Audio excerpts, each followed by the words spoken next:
이 시간 담임 목사님이신 이대성 목사님께서 우리 영혼의 목자라는 제목으로 말씀 전하실 때 귀한 은혜의 시간 되시길 바랍니다.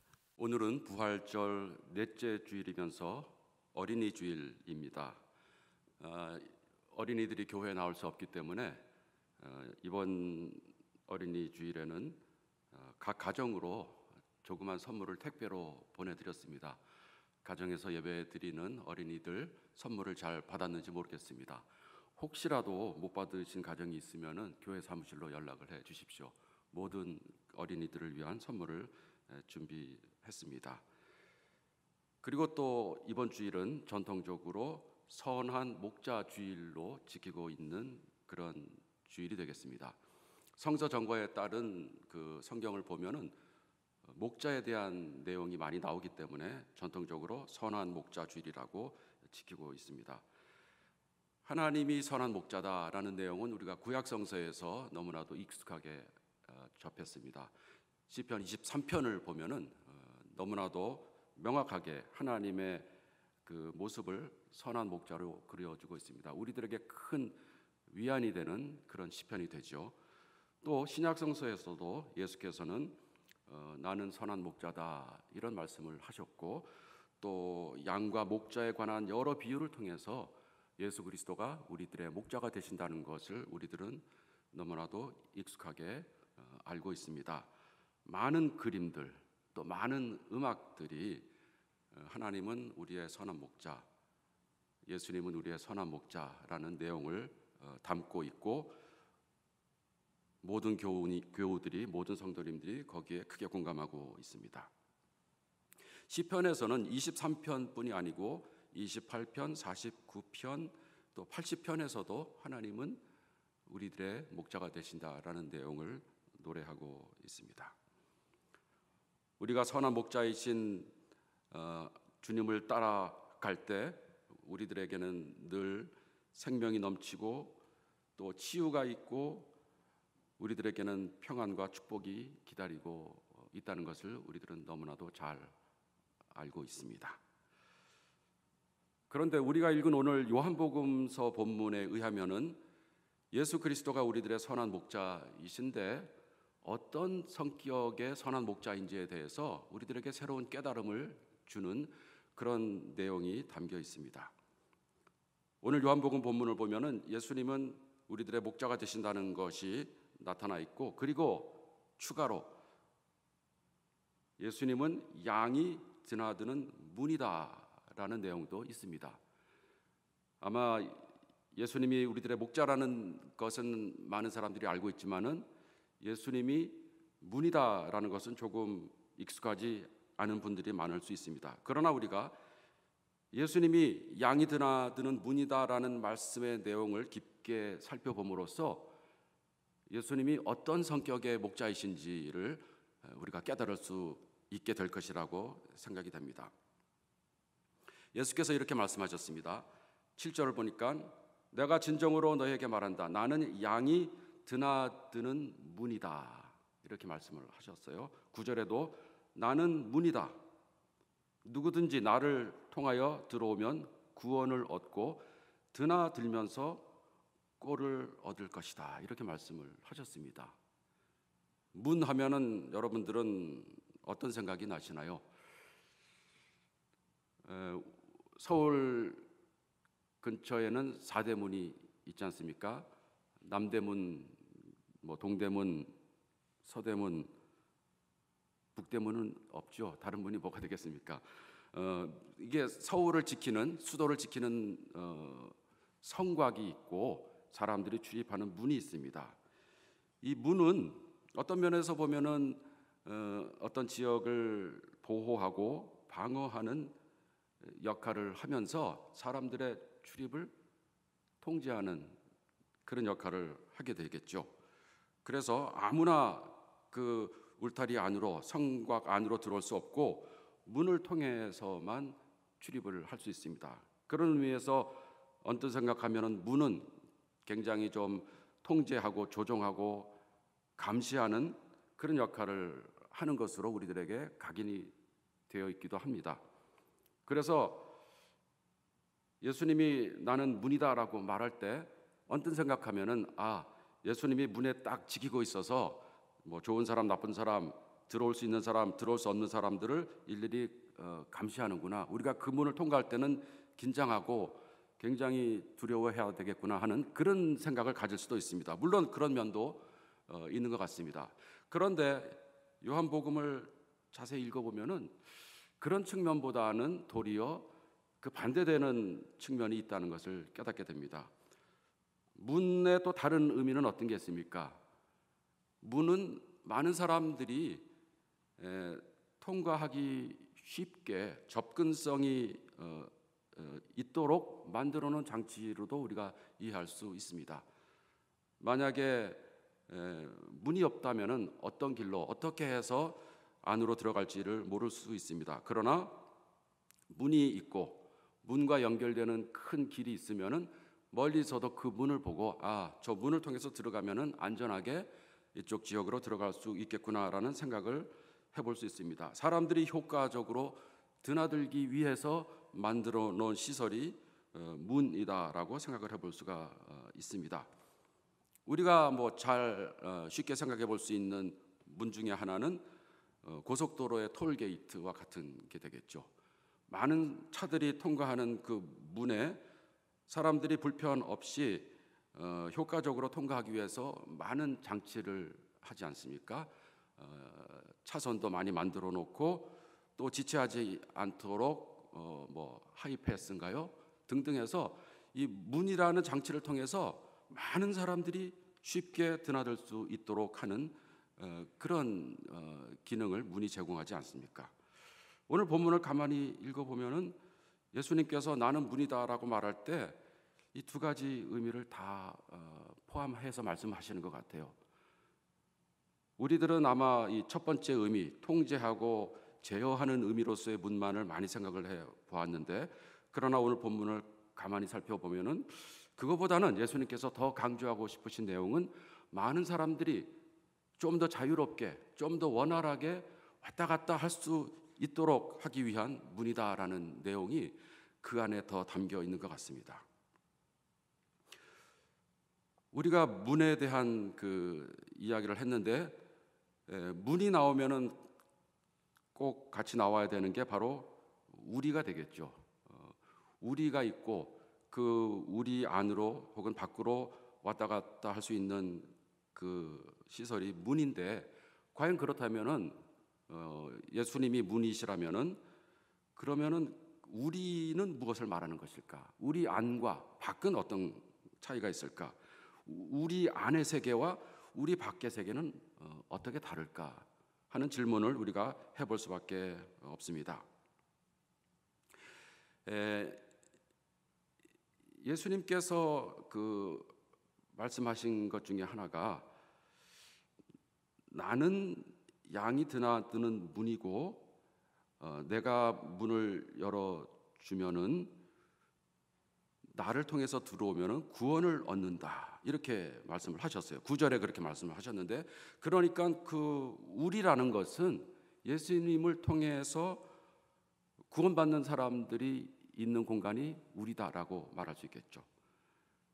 다시 말해서 이 우리는 구원받는 사람들을 위한 장소, 뭐 천국, 낙원, 또 뭐 교회를 말할 수도 있겠고요. 어쨌든 하나님의 보호함을 받는 그런 공간이다라고 생각을 할 수가 있겠습니다. 그런데 재미있는 것은 그 우리는 양들이 한번 들어가서 영원히 거기 살기 위한 공간이 아니고 수시로 출입하기 위한 공간이라는 것이 특이합니다. 문에 대한 이야기를 할 때 거듭거듭 양들이 드나드는 문이다, 이렇게 얘기를 합니다. 양들이 들어오는 문이 아니고 들어오고 나가고 들어오고 나가는 그런 문이다라는 얘기죠. 이 우리는 구원받은 자의 공간이고 하나님의 뜻이 이루어지는 공간이고 참된 안식이 있고 하나님의 은총이 가득한 그런 공간이라고 볼 수가 있겠습니다. 그러나 양들이 거기서 영원히 머무는 게 아니고 문이 열리면은 목자를 따라서 다시 밖으로 나가서 생활을 해야 된다라는 것이 굉장히 특이합니다. 찬송가 중에서 저 장미꽃 위에 이슬, 아름다운 그 시를 갖고 만든 찬송인데, 그 가사 중에 보면은 주님과 같이 계속해서 머물고 싶지만은 세상에 할 일이 많아서 나를 또 세상으로 나가라고 부르신다, 이런 가사가 있지 않습니까? 아마 이 우리 안, 우리가 영원히 머물고 싶은 공간이고 참된 평안과 안식이 있는 공간이지만은, 그러나 예수님이 문이시기 때문에 우리들은 수시로 예수님을 통해서 세상으로 나갔다가 들어오고 나갔다가 들어오는 일을 반복해야 한다는 것을 우리가 깨닫게 됩니다. 그리고 오늘 본문 중에서 예수님을 따라다니면서 우리가 꼴을 먹게 된다고 하는데, 그 꼴은 어디에 있을까요? 우리 안에 있을까요? 아니면 우리 밖에 있을까요? 잘 읽어보시면은 꼴은 우리 밖에 있는 것 같습니다. 꼴을 먹기 위해서는 또 문을 통해서 세상으로 나가야 된다는 것이죠. 우리가 우리 안에 갇혀서 가만히 아무것도 안 하고 하나님이 주시는 양식을 먹고 평안하게만 있으면은, 비유적으로 말하면은 그것은 사육당하는 짐승과 같은 신세가 아닌가 하는 생각이 듭니다. 행복해 보이지만은, 그러나 정말 그런 처지에 있다면 그게 진정한 행복일까? 다시 생각해 보게 되지요. 문을 통해서 수시로 왔다 갔다 하면서 밤이 되고 또 보호를 받아야 될 때만 다시 우리로 와서 안식을 얻는 그런 경우는 우리가 방목이라고 할 수 있을까요? 방목과 사육의 차이를 생각해 보면은 예수님이 문인 이유를 쉽게 생각할 수 있는 것 같습니다. 물론 우리가 죽어서 가는 천국은 영원한 곳이고 우리가 감히 구체적으로 상상할 수는 없지만은 진정한 완전한 안식과 축복이 있을 것입니다. 그러나 우리가 이 세상에 살아가면서 우리가 경험하는 천국, 우리가 경험하는 하나님의 나라는 수시로 세상과 왔다 갔다 하면서 드나들어야 하는 공간이다라는 것을 우리들이 생각을 하게 됩니다. 요즘에 자가격리를 하는 사람들이 많죠. 제 딸이 미국에 있다가 한 3주 전에 한국으로 들어왔습니다. 근데 15일 동안 자가격리를 했습니다. 자가격리하면은 참 편해요. 옛날 생각하면은 뭐 직장도 나갈 필요 없이 뭐 일할 것도 없이 집안일도 안 하고 가만히 앉아서 주는 밥만 먹으면 되는데, 그러나 대부분의 자가격리를 당하는 사람은 그것을 너무나도 힘들어합니다. 아무것도 안 하고 가만히 주는 음식 먹는 거, 그거 별로 반가운 일이 아닌 것 같습니다. 만약에 우리가 천국에 갔는데 천국이 우리가 하고 싶은 거 그냥 가만히 하면서 아무것도 안 하고 가만히 있을 수 있는 공간이라면은 그 천국이 정말 행복한 공간일까 하는 생각도 해봅니다. 셀리 케이건이라는 예일 대학교 교수가 20년 넘게 강의한 내용을 담아서 죽음에 대하여라는 책을 썼습니다. 그 책에서 이 케이건 교수는 영생의 의미에 대해서 나름대로 그 자세한 설명을 했습니다. 이분은 뭐 기독교인은 아닙니다. 그렇기 때문에 어떤 기독교적인 차원에서 분석을 한 건 아니지만은, 그러나 우리가 주의 깊게 들어야 할 내용이 있는 것 같습니다. 케이건 교수는 영생이라는 것을 우리들은 굉장히 큰 축복으로 생각을 하고 있고, 많은 종교에서 영생을 생각하면서 영생을 기대하면서 이 땅에서의 고난을 다 이겨내고 신앙생활을 하고 있는데, 그러나 가만히 생각해 보면은 영생은 그 자체가 축복이 아니다라고 얘기를 해요. 무슨 뜻일까요? 정말로 무한한 시간이 우리들에게 주어진다면은 그 무한한 시간 자체가 굉장히 우리 인간들에게는 큰 부담이 된다라고 얘기를 합니다. 이 땅에서 살면서 초콜릿을 좋아하였던 사람이 뭐 돈이 없어서 혹은 뭐 건강 때문에 초콜릿을 마음껏 먹지 못했는데 천국에 갔더니 정말로 모든 소원이 이루어져서 초콜릿을 마음껏 먹을 수 있다라고 한다면은 그 천국이 행복한 천국일까? 이렇게 질문을 합니다. 하루 이틀은 초콜릿을 많이 먹고 좋아하겠죠. 그런데 1년 동안 초콜릿을 시커 먹고 2년, 10년, 100년, 만년 영원히 초콜릿을 시커 먹는다면은 그게 기쁨의 근원이 될 수 있을까? 그런 질문을 합니다. 골프를 좋아하는 사람이 천국에 갔더니 마음껏 골프를 칠 수 있다고 하면은 처음에는 좋을지 모르겠는데 과연 몇 년 동안이나 정말 골프를 즐길 수 있을까요? 우리들에게 무한한 그 시간이 주어지고 그 안에서 우리가 할 수 있는 모든 것을 할 수 있다라는 것이 언뜻 생각하면은 우리들에게는 가장 이상적인 그런 유토피아와 같아 보이지만은 그러나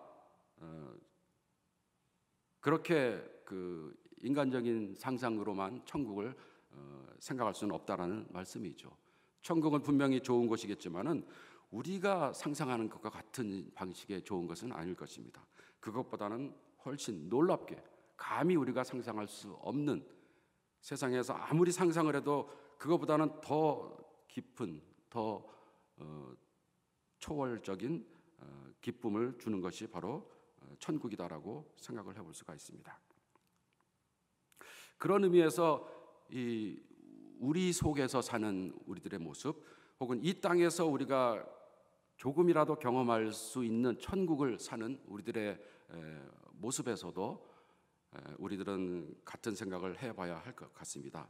이 땅에서 이루어지는 하나님의 나라는 우리가 정말로 하나님의 완전한 보호를 받고 완전한 인도함을 받아서 우리가 그냥 아무것도 안 하고 수동적으로 가만히 있으면은 축복을 받고 인도함을 받는 그런 공간이어서 그곳이 이 땅에서의 천국이라기보다는 어떻게 보면은 예수님의 발자취를 따라서 세상으로 나가서 세상 속에서 우리가 하는 일이 많아서 그래서 더 행복한 공간이 바로 우리다라는 생각을 해보게 됩니다.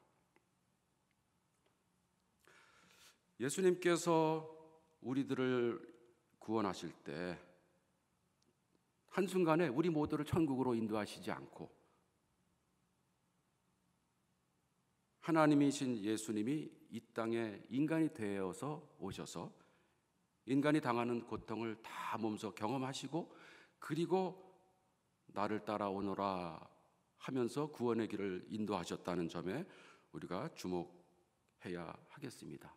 우리가 살고 있는 이 세상, 우리가 살고 있는 이 물질의 세계 속에서 예수님께서 우리가 구원으로 갈 수 있는 길을 닦아 놓으셨다는 것이죠. 베드로전서의 본문을 보면은 그러한 사실이 명확히 나타나 있습니다. 예수님께서 친히 억울한 고난을 당하셨습니다. 그렇지만은 의의 길을 끝까지 가셨습니다. 그리고 우리로 하여금 그 길을 따라가라고 말씀하신다고 얘기하지 않습니까? 예수님은 우리들의 영혼의 목자이시고 또 감독이시다라고 베드로전서 본문이 말씀을 하고 있습니다. 감독이다라는 말은 뭐 다른 말로 하면은 수호자, 가디안이다 이렇게 얘기할 수도 있을 것 같아요. 그래서 우리가 살아야 될 세상은 천국이 아니고 이 세상이고 이 세상에서 어떻게 살아가야 할지를 목자 되신 예수께서 먼저 가서 우리를 끌어주시고 또 우리들을 지켜주신다라고 말씀을 하고 있는 것입니다. 그것이 초대교회가 살고 있었던 삶의 현장의 모습이었습니다. 사도행전을 보면은 역시 목자 되신 예수님을 따르는 성도들의 삶의 모습이 나오고 있습니다. 초대교회의 이 기적과 같은 공동체적인 삶 우리가 너무나도 부러워하지 않습니까? 여러분들은 한번 뭐 영화라든가 이런 그림으로 그려본다면은 어떤 상상을 하시나요? 저는 오랫동안 이제 그런 그림을 그려왔습니다. 어떤 큰 공간에 수백 명, 뭐 수천 명의 사람들이 다 모여서 공동생활을 하면서 갖고 있는 재산을 다 팔아서 거기서 마치 무슨 큰 캠프를 세워서 거기서 공동생활을 하는 그런 모습을 상상해 왔었는데, 그러나 성경을 자세하게 보면은 그런 것은 아닌 것 같아요. 그들이 살고 있는 일상적인 삶을 유지하면서, 그들의 직업을 유지하면서, 뭐 퇴근하면은 같이 모여서 공동생활을 하였던 것 같습니다. 그리고 그것도 한 군데 다 모인 것은 아니고 집집마다 돌아다니면서, 그 당시에 모든 사람들이 모일 수 있는 공간이 쉽게 마련될 수 있었겠습니까? 뭐 335, 너대석, 너대 가정 등등 해서 자연스럽게 서로 나누는 그 생활을 하였다고 상상할 수 있겠고, 그리고 그들이 일상생활을 중지하고 그런 생활을 했다기보다는 일상생활을 유지하면서 그런 생활을 했다라고 우리가 생각을 할 수 있는 것이죠. 당시 사도행전의 배경은 도시 문화였습니다. 예루살렘이라는 큰 도시, 국제적인 도시에서 다양한 직업이 존재하는 그런 생활 공간이었죠. 그런 가운데서 신자들의 생활은 우리를 만들어 놓고 그 안에 신자들만 다 받아들여서 안전하게 세상 사람들과는 구별된 어떤 은둔의 생활을 하는 그런 공간이라기보다는 세상과 끊임없이 교류하면서 살아가야만 하는 그런 공간이었다는 것입니다.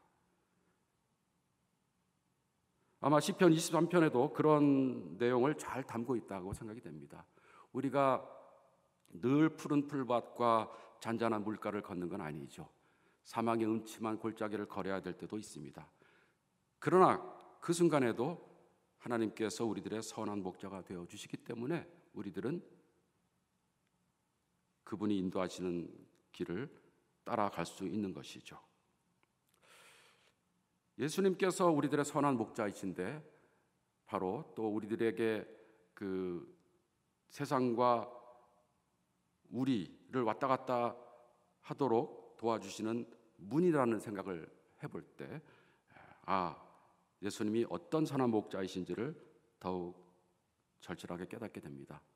예수님은 우리들을 우리 안에 가두어 놓고 보호하고 사육하시는 그런 목자가 아니고, 우리로 하여금 세상으로 나가서 꼴을 먹고 또 위험한 그 길이 있고 험한 골짜기가 있다 할지라도 거기를 우리들을 인도하시면서 우리 한 사람 한 사람의 이름을 불러주시면서 그것을 통해서 우리들에게 진정한 생명을 주시는 분이다라는 것을 생각해 볼 수 있습니다.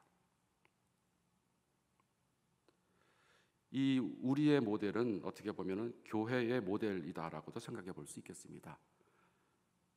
교회는 과연 어떤 것인가요? 많은 사람들이 교회는 노아의 방주와 같다 생각을 합니다. 노아의 방주의 문을 한번 생각해 보십시오. 그 문은 한번 닫히면 열리지 않습니다. 다 홍수가 끝난 다음에야 열어서 나올 수 있고 소수만을 위한 그런 구원의 공간입니다. 그러나 예수님께서 우리들의 양의 우리의 문이 되신다는 것은 수시로 세상 사람들이 들락날락하면서 세상과 소통하면서 많은 사람들을 우리 안으로 초대할 수 있는 그런 역할을 하는 것이 바로 우리의 문이 되겠습니다. 오늘날 우리 교회는 노아의 방주와 같은 모델을 따라갈 것이 아니고 이 양의 우리와 같은 모델을 따라가야 하겠습니다. 예수님은 구원의 무리 안으로 들어오는 사람을 막거나 쫓아내는 분이 아니고 모든 사람을 다 받아들이는 그런 분이다라는 것을 우리가 알 수 있습니다. 오늘 우리가 읽지는 않았지만은 요한복음서 오늘의 본문 뒤쪽을 보면은 예수님께서 이런 말씀을 하시지 않습니까? 이 세상에는 이 우리에 속하지 않은 많은 양들도 있다. 나는 그 양들을 다 불러서 우리 안으로 데려오고 싶다. 그런 말씀을 하고 있습니다. 우리가 일주일에 한 번 교회 나와서 생활을 하지만은 어떻게 보면은 그 시간은 우리에게 주어진 그야말로 축복된 시간이라고 볼 수가 있겠습니다. 우리들에게는 재충전의 시간이고 또 하나님의 뜻을 되새기는 그런 시간이 되겠고 서로 격려하며 위로하는 그런 시간이 되겠습니다. 그러나 우리들의 신앙의 그 장은 바로 세상이다라는 것을 우리가 생각을 할 수 있습니다. 우리의 가정에 있는 곳, 우리의 직장에 있는 곳, 우리가 더 많은 시간을 보내는 그곳이 아무 의미가 없는 공간이 아니고 목자의 음성을 따라다니면서 하나님의 뜻을 이루는 공간이라는 것을 우리들이 기억해야 하겠습니다. 베드로 전서의 말씀을 보면은 예수님은 우리들의 영혼의 목자이고 감독이다라고 말씀을 하고 있습니다. 특별히 영혼의 목자라고 하는 말씀이 무슨 의미일까 생각할 때 저는 그 의미는 시간과 공간을 초월하여서 혹은 삶과 죽음의 경계를 넘어서까지 예수님이 우리들의 인도자가 되신다라는 뜻이라고 생각이 됩니다. 우리들은 오늘날 코로나19 사태를 겪으면서 이 울타리 또 문 이런 것에 대해서 많은 경험을 하였습니다.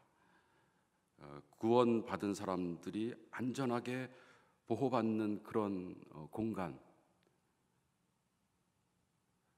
그런 공간이 어떻게 보면은 안전하고 좋은 것 같지만은 그러나 하나님이 지으신 큰 창조의 세계를 생각해 보면은 그 안에 갇혀 있는 것은 그렇게 바람직한 일은 아닙니다. 교회의 문은 닫기 위해서 생긴 것이 아니고 활짝 열기 위해서 있는 것이고, 구원의 문은 닫기 위해서 있는 것이 아니고 더 많은 사람들이 쉽게 통과하기 위해서 있는 것입니다.